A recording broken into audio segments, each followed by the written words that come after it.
Welcome to Running Hot, Action Network's motorsports betting podcast. I'm your host, Nick Giffen, predictive analyst here at Action Network.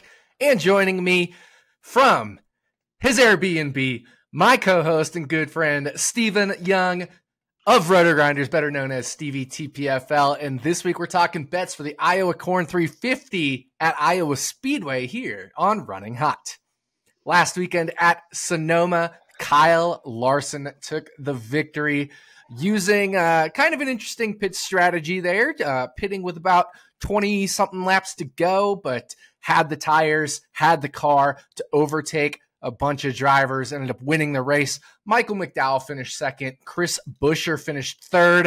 Of course, I had outrights on both McDowell and Buscher on Running Hot last week, so another episode where I get second and third place bets. So a little sore spot there, but also Martin Truex Jr. running out of fuel while running in the top three there on the last lap. So second week in a row, we've had a driver that would have been in the top three running out of fuel in the last lap. Of course, the week before it was Ryan Blaney when Stevie and I had Blaney 9-1 as our victory lane pick. So Stevie, real quick, I know you're a busy guy, so we'll try to run through this show relatively quickly, but thoughts on Sonoma?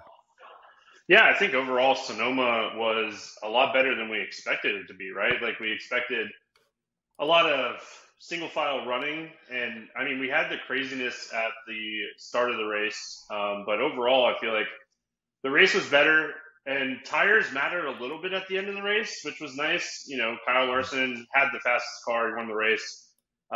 Second week in a row, like the last lap has killed us for victory lane. We had Kyle Busch top 10 last week for victory lane, and we lost that, and he got Ross Chastained. But yeah, I mean, overall, I thought the racing was great. I had outrights with you, and I had so many bets lost in like the last 5 laps of that race. So ready for one lane Iowa this weekend. Yep, definitely me too. It's, it's going to be an interesting one at Iowa, that's for sure. We just had the repave at Sonoma, and that, like you said, it went better than we thought, but we're going to have a repave here at Iowa as well. And let's just get right into it. Let's talk Iowa. So Iowa Speedway is a 7/8 of a mile oval, relatively flat banked. I think it's like 14 degrees banking in the turns. So on the flatter side of shorter tracks, but not completely flat. So it's going to be tough to, I think, come up with some comparable tracks, but 7/8 of a mile, kind of a little bit bigger Richmond, if you will. And it was, kind of racing a lot like Richmond until now. NASCAR, I shouldn't say NASCAR, but Iowa has done, this repave where they've only repaved the bottom 2.5, 3 lanes of traffic there. And the top portion of the track, which you used to be able to use, you're not going to be able to use now because the grip is all going to be on the bottom or in that first bottom lane. Hopefully it spreads out to a second lane there on the bottom kind of middle part there. But going to be a repave here. So Stevie, just overall thoughts on how we're going to attack Iowa this week, because it's going to be a difficult one. It's not an intermediate. I mean, it's using the short track package, but it's not the flattest of short tracks, and it's got this repave. What are we doing here with Iowa? Yeah, I don't think there's a perfect comp by any means for this race. I think we'll use a little bit of the short flat track data, Richmond, Phoenix, and even potentially a little bit of Gateway, just to kind of have some kind of idea of what we're looking at. But I mean, it's a bump to the guys that got to do the tire test here. Kyle Larson, Brad Keslowski, Christopher Bell, they got to do the test here, so that's huge for them. And I mean, if you go back and you look at some Xfinity races, because that's all we can really do, but Xfinity hasn't even run here since 2019. A lot of these Cup guys have won Xfinity races here at Iowa. So, I mean, having a little bit of experience helps, but the top was the dominant line in those Xfinity races back in 2019, 2018, 2017. Yep. I just don't know if that's going to be the case, especially you hear Christopher Bell talking about how he just expects everybody to get on the bottom of the racetrack and just kind of ride around and use the massive amount of grips from the grip from the repave. So I'm worried that we don't see passing when we already are struggling with passing on these shorter flat tracks. And it's going to be a track position who can get out of pit road fast, who can qualify well type of race. And I hate those types of races, but I think that's what we're going to have this weekend. Yeah, I agree with you. I think that is what we're going to have. Hopefully that second lane can start to come in a little bit, but it's really hard with, such a new surface, a brand new repave here. But maybe as the weekend goes on, we'll get more in that second groove. And I go back to one thing Denny Hamlin said in an interview with, I believe it was Bob Pockris of Fox Sports, was, he's saying, well, maybe you can kind of get underneath the guy and force him up into the older stuff, right? And just kind of slide upward with him underneath you and force him up into the older stuff, and that's how you can make a pass. But even then, that's going to be pretty tough, I think. So you're right. I think it'll be a lot of a track position race. And you know what happens when we get track position races? We kind of saw that at Texas, for example. You get some surprising names up there in the top 5 or the top 10. So I certainly wouldn't be surprised if drivers, teams use some track position strategies with pit stops to kind of put themselves in, even if they have old tires or just take 2 or 0, stay out. I expect there to be a lot of varying strategies, which will open the door up for some of these longer shot top 10s, which I know I will be talking about in one of these turns here. But I agree with you. I think it's going to be a track position race, qualifying race until strategy potentially comes into play. I don't know if we'll see too many incidents or not. That kind of remains to be seen, because with Sonoma, and you and I talked about this last week, I was like, it could either be single file or I could see a lot of incidents at Sonoma with the extra grip, being able to get those dive bombs. I don't know if we'll see any incidents here at Iowa. What do you think about, potential for a little bit of chaos? Yeah, I mean, I don't know if we'll have a lot of chaos. It's tough to say. I mean, we've never run a cup race here before, so right. I think that's the biggest concern. But I mean, half of the racetrack is repaved and half of the track is old. And so like Denny said, yeah, I mean, if you can get to somebody and you can force them up, but like, that's the problem with this car, right? The problem with this car is you can't get to somebody's bumper. And that's what all the drivers have talked about for the last 2 years with this car. That's why Martinsville, you can't get to the bumper to move somebody out of the way. And if we see that type of racing, I just don't think we see a lot of chaos. I think it's going to be a lower variance race in that aspect. But I mean, now we're talking about, hey, who's going to qualify well type of variance, and who could put down the best lap for qualifying to go out and lead the first 150 laps, Yeah, exactly. And I tend to agree with all that. I think it'll be a lower chaos race. And unfortunately, that, is going to make it tough. But hey, it remains to be seen. Sonoma surprised us a little bit for sure. Maybe Iowa will surprise us. So you mentioned Phoenix. I think probably the best comparable track here, given, it's 1 mile in length versus 7/8 of a mile in length, and a little bit newer surface than Richmond has. So Richmond is 3/4 of a mile in length, but older surface and a little bit flatter than Phoenix as well. So I do think Phoenix will be the best comparable track for Iowa here. Can use a little bit of Gateway. It's a 1.25 miles, but they use the intermediate package at Gateway. Maybe a little bit of Nashville from the past. I don't know. That's a concrete and 1 1/3 miles, but it's the same banking. New Hampshire, I don't know, Stevie. Like, how are you handicapping this weekend? Similar tracks and just handicapping.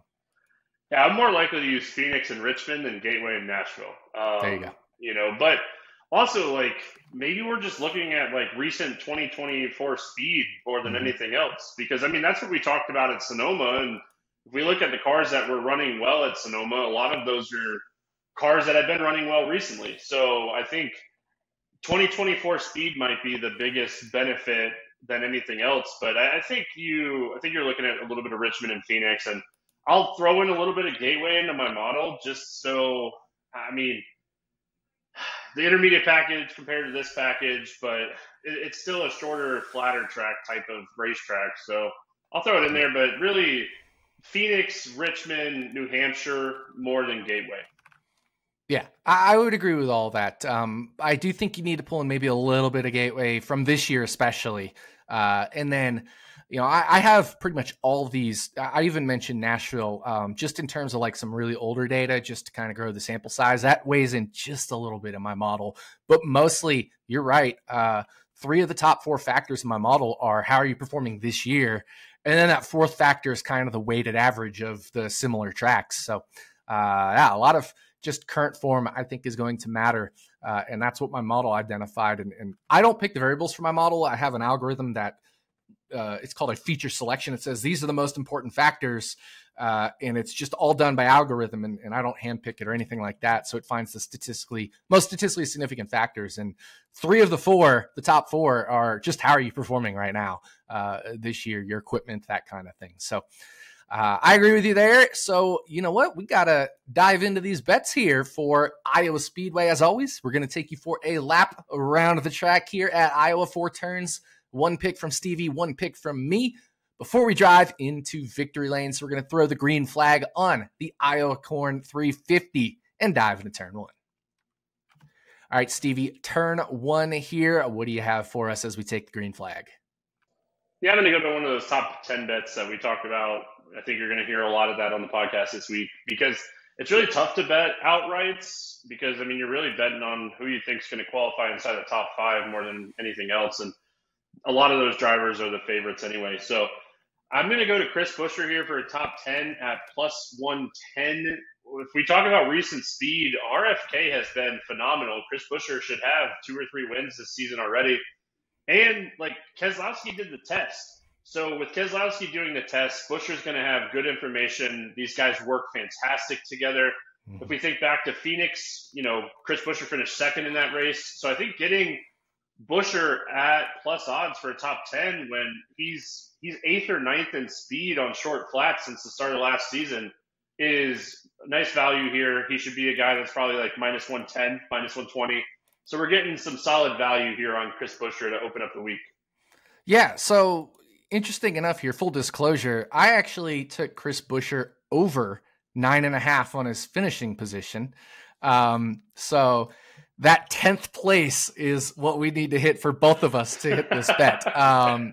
But I do have him at about a 5% chance of finishing exactly in 10th. And that's the funny part is that 5% is where a lot of the value comes from on my over bet. And then for your 10th or better bet, it brings it pretty much right in line with plus 110 as fair odds for me. So I don't have value at plus 110 per my model. I know yours does. And again, I'm always a big proponent of model averaging.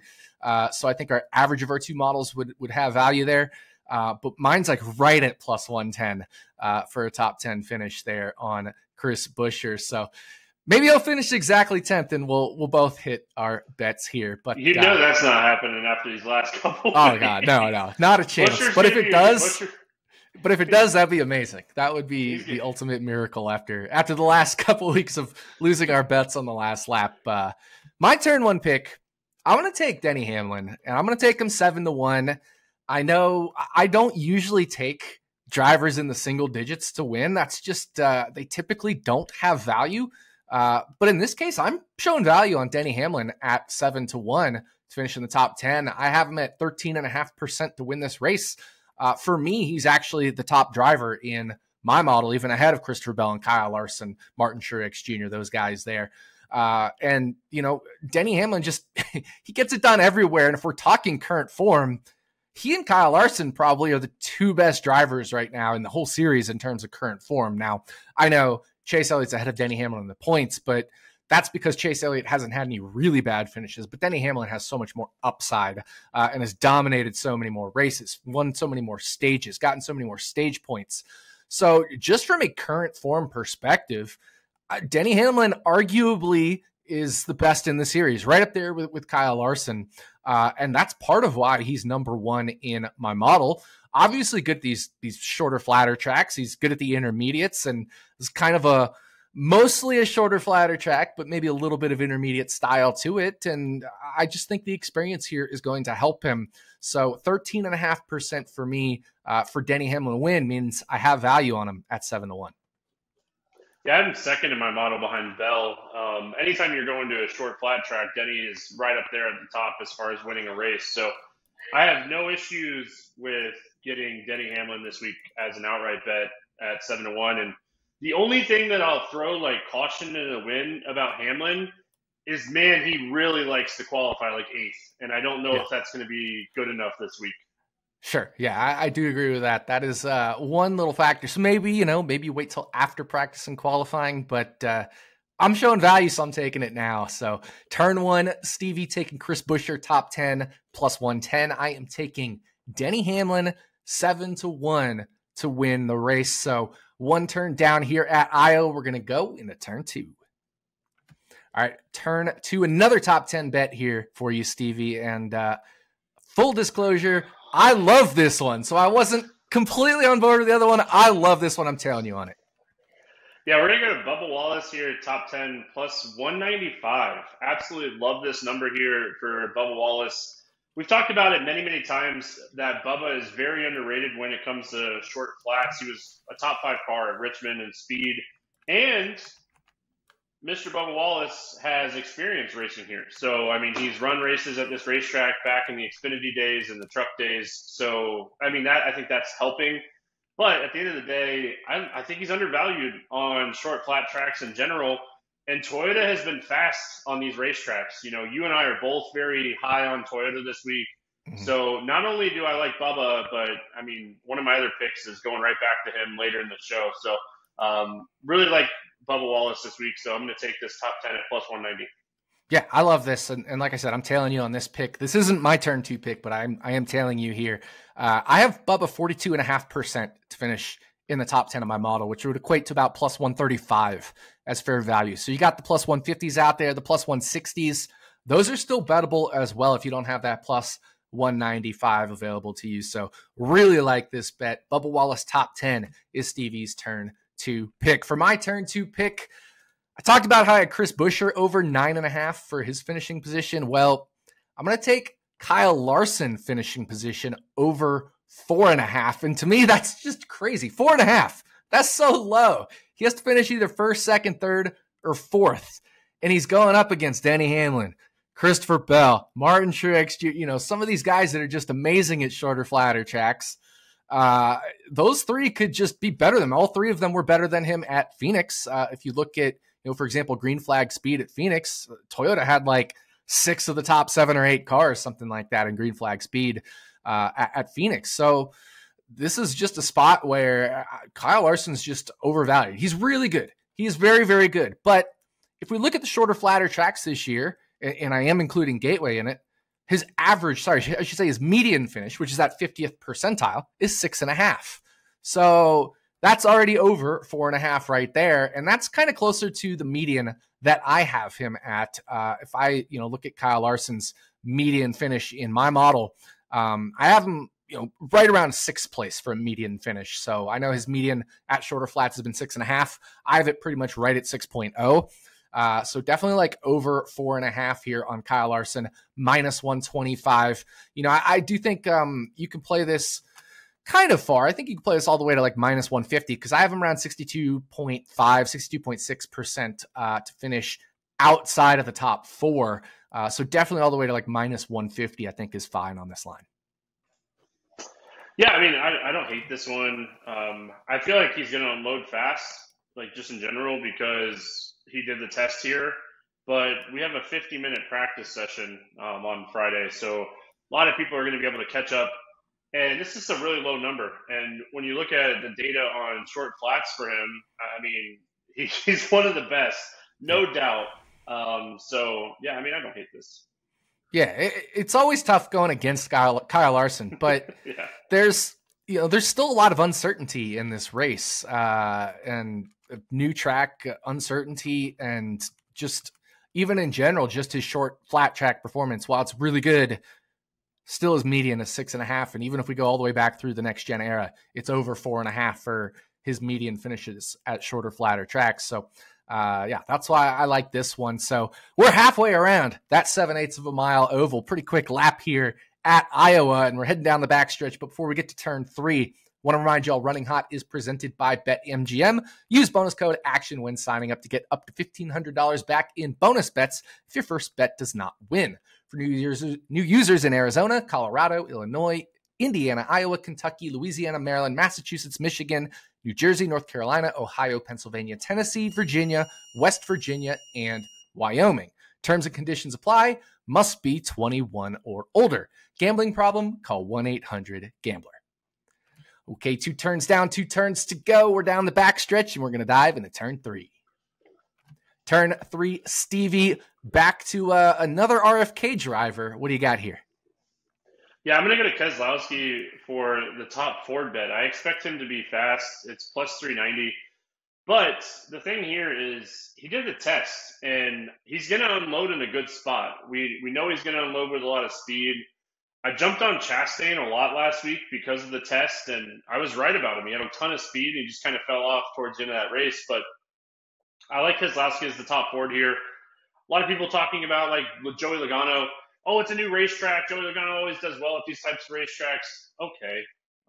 His short flat track game has not been great this year. Let's just call it how it is. Keselowski's been really fast on this type of track this year. If we think back to Richmond, we think back to Phoenix, he's had a lot of speed. So plus the test, I just think there's a lot going on for him here. And if we remember, Brad Keselowski has 2 Xfinity wins at this racetrack. So he knows how to get around here. I think this is a good high upside spot. And I want to bring up something really quick that I wanted to bring up when we were like breaking down this race. But 12 of the last 14 race winners in the Xfinity Series have started inside the top 5. That's why we are so amped on, like, you have to qualify well here because it's just a race that's typically won from the top 5 positions. Yeah, that's a really good point. Didn't even think about that, but certainly a good track position here, good starting position is going to translate. And Brad Keselowski, top Ford, plus 380. You mentioned it, those RFK guys, great at teamwork. Keselowski doing the test here. So Brad Keselowski, top Ford, your turn 3 pick. For my turn 3 pick, while I do like Denny Hamlin at 7-1 to win the race, I also like his teammate, Martin Truex Jr., but instead of winning the race, I'm finding a little bit more value in taking him top Toyota at 5-1 instead of winning the race at 10-1. And that's just because, 5-1, if Toyota's 50-50 to win this race, then 10-1 would be fair, but Toyota's a little bit less than 50-50 to win this race per my model, so I'd rather take the 5-1 top Toyota here on Martin Truex Jr. And then he only has to beat 7 other cars, but Toyota's been so fast at short flat tracks this year. Like I mentioned at Phoenix, Martin Truex Jr. actually led a bunch of laps and was the fastest in terms of green flag speed. If you remove, I think Austin Cindric ran like 3 laps or something in the race and, 6 laps and then crashed. So his green flag speed doesn't really count. But Martin Truex Jr. was the fastest at Phoenix earlier this year, which I do think is the best comparable track to use for Iowa this weekend. Obviously, he's always great at Richmond, always really good at Martinsville, was really good at Gateway until obviously he had that tire issue there. But he had gotten track position at Gateway and was looking really strong. And then the whole race fell apart for him there at Gateway. But overall, I think in the 4 most relevant tracks this year, Martin Truex Jr. Has been fine, a little bit off it at Martinsville, but overall, just good enough here. And you give me a guy who's one of the top 3 or 4 in my model, and he only has to beat 7 other cars at 5-1. Absolutely, give that to me all day. Yeah, I mean, what happens first? Martin Truex returns or James Small gets fired? This guy on the box, man. I like betting in top Toyota because it just always seems like the crew chief is really hurting Martin Truex Jr. And I don't like, talking crew chiefs because I feel like they have a very unappreciated job. Mm-hmm. But man, they just keep making mistakes on this car. So one of these weeks, Martin Truex Jr., they're just going to hit on all cylinders and he's going to go out and dominate a race. Like he still has the talent. This is a good racetrack type for him, like you were talking about. So I have no issues with taking Truex as the top Toyota here. Yeah. I really like this one. I like the Toyotas in general. So, we've already talked about a couple Toyotas here. So I think got more in turn 4. All right, Stevie, turn 4. I just mentioned a little bit more on the Toyota train here. What's your pick here? Nice long shot. This is the long shot turn. It's turn 4. Yeah, I mean, I like Bubba Wallace a lot this week. So let's just go ahead and roll it into an outright. He's 50-1. My model is showing 40-1 as fair value for Bubba Wallace here. Like, the speed is there. The speed is fantastic for Bubba when we go to short flats. Even when we go to short flats for Phoenix and Richmond, he's been a top 12 car if we average out the short flats this year. So a top 12 car, getting him at 50 to 1. My model's actually showing this as one of the top value bets early in the week. So as much as I like his top 10, I'm just going to kind of roll it into, I think I did like a 0.3, 0.4 unit bet on this one. It's not a full unit bet for me.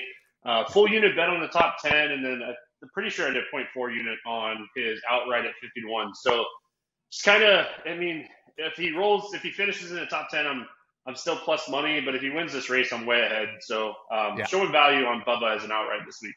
Yeah, so am I. I'm on this as well with you here. I have him actually, you said 40 to 1. I have him closer to 30 to 1 as fair value to win this race here. So absolutely with you here on Bubba Wallace, 50 to 1.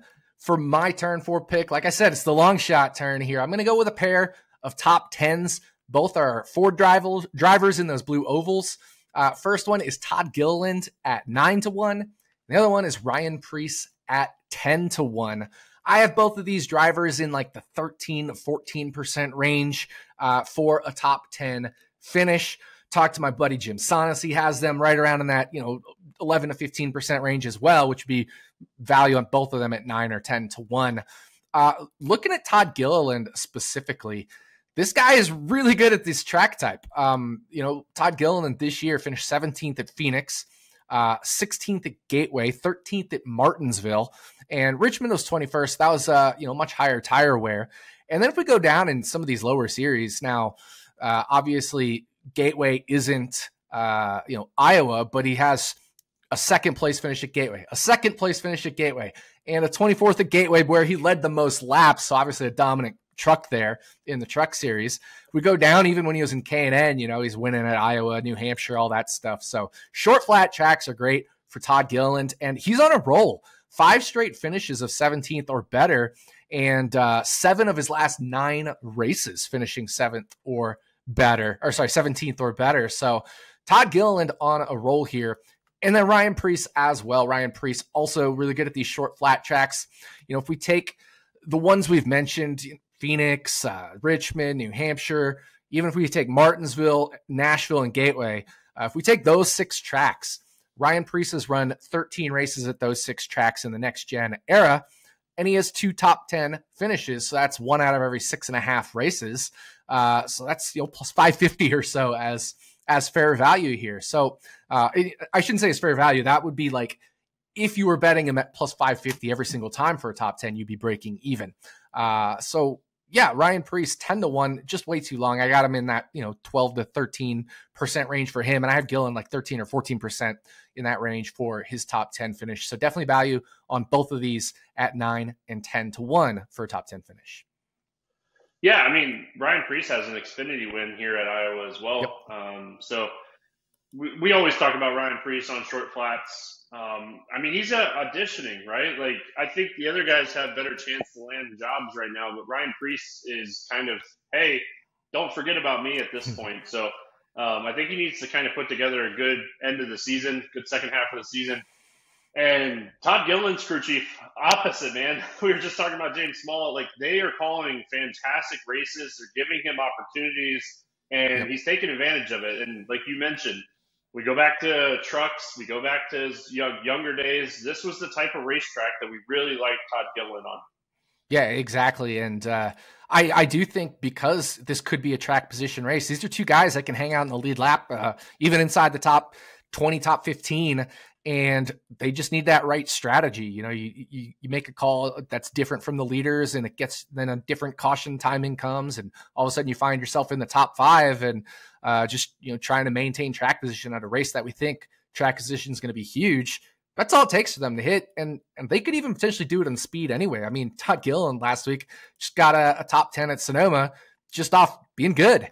So yeah, I think this is definitely 2 bets that I like as value here.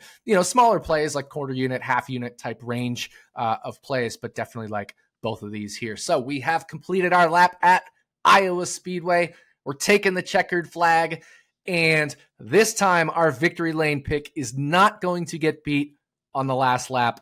I'm feeling good about this one, Stevie. So victory lane, what do we have here? Yeah, we're going to go to the Toyotas. We talked a lot about the Toyotas throughout the podcast. Nick had this one on the sheet. I saw it, and this is one that I really like as well. But we're going to go winning manufacturer for Toyota at plus 125. Both of us are showing fair value on this one. So, I mean, if we look at just speed, I mean, all the JGR cars and all the 2311 cars will have the speed to compete for a win here. We talked about, I have Bell as number one on my model. You have Hamlin. I have Hamlin second. I'm sure you have Bell in your top three. Mm-hmm. Truex is up there. Bubba's up there. Ty Gibbs is up there. Too many fast cars to not have a lot of interest in Toyota this week. So you like this one. I like this one. And if we get beat on the last lap again, I don't know what I'm going to do next week. Yeah, that's going to be crazy. I mentioned I had value on Denny Hamlin to win. I had value on Martin Truex Jr., like I said, top Toyota, and also to win. I just chose the Toyota aspect. I have value on Tyler Reddick to win at 16-1. Value on Bubba Wallace to win. So that's 4 drivers in the Toyota stable that I have value on to win. And like you mentioned, I do have Christopher Bell up there in my top 3. So I don't have value on him to win because he's the favorite and he's so short. He still contributes a lot of win percentage to that Toyota to win bet. Ty Gibbs also really good, at these types of tracks here. And then you, of course, also add in Legacy Motor Club, and we're coming to a new track. I wouldn't be surprised if John Hunter Nemechek and or Eric Jones kind of pop up this week and have a solid week as well. So, I've got like plus 110, plus 115 in that neighborhood as fair value on this. So if you get a plus 120, plus 125, definitely like Toyota to be the winning manufacturer. So that is going to do it for us. Thank you for listening to the Iowa Corn 350 episode of Running Hot, Action Network's motorsports betting podcast. We'll be back next week as we talk bets for the USA Today 301 at New Hampshire Motor Speedway, another shorter, flatter track. On behalf of my co-host, Stephen Young, thanks again for listening, and we'll see you back here next week on Running Hot from Action Network.